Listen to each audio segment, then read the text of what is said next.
If you read what they said in the training and you look at what the instructions were, here's what the instructions were for progressive groups.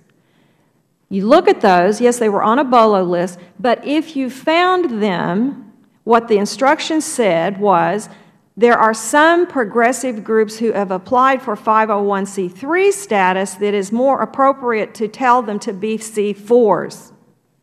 If you look at what it said for the Tea Party groups, it said send them all, basically quarantine them in a special unit in Cincinnati. And that's the difference. Yes, they looked at them, but they looked and got different treatment depending on whether they were progressive or Tea Party. If they were Tea Party, they literally were quarantined for a period of years.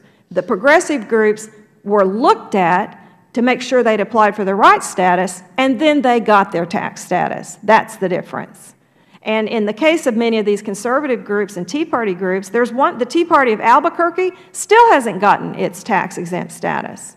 And there are many of these small groups, when they got these letters from the IRS saying, tell us everyone who's spoken at your meetings, tell us everybody who's on your board, who are your volunteers, how many volunteers do you have, what are their names, who attended your meetings, do you have transcripts of of everything they said when they spoke to you, tell us everywhere where your president spoke in the last year and where she plans to speak in the next 2 years.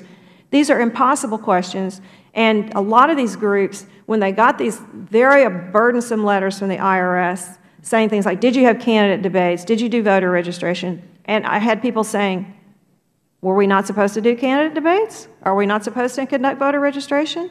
Because they think if the government's asking them those questions, that maybe they were doing something wrong. And so what did they do? They started backing away. Many times groups just went away because they couldn't get contributions, because they didn't have their tax status, and it had the desired chilling effect.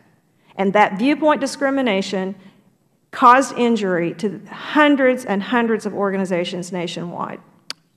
And gagged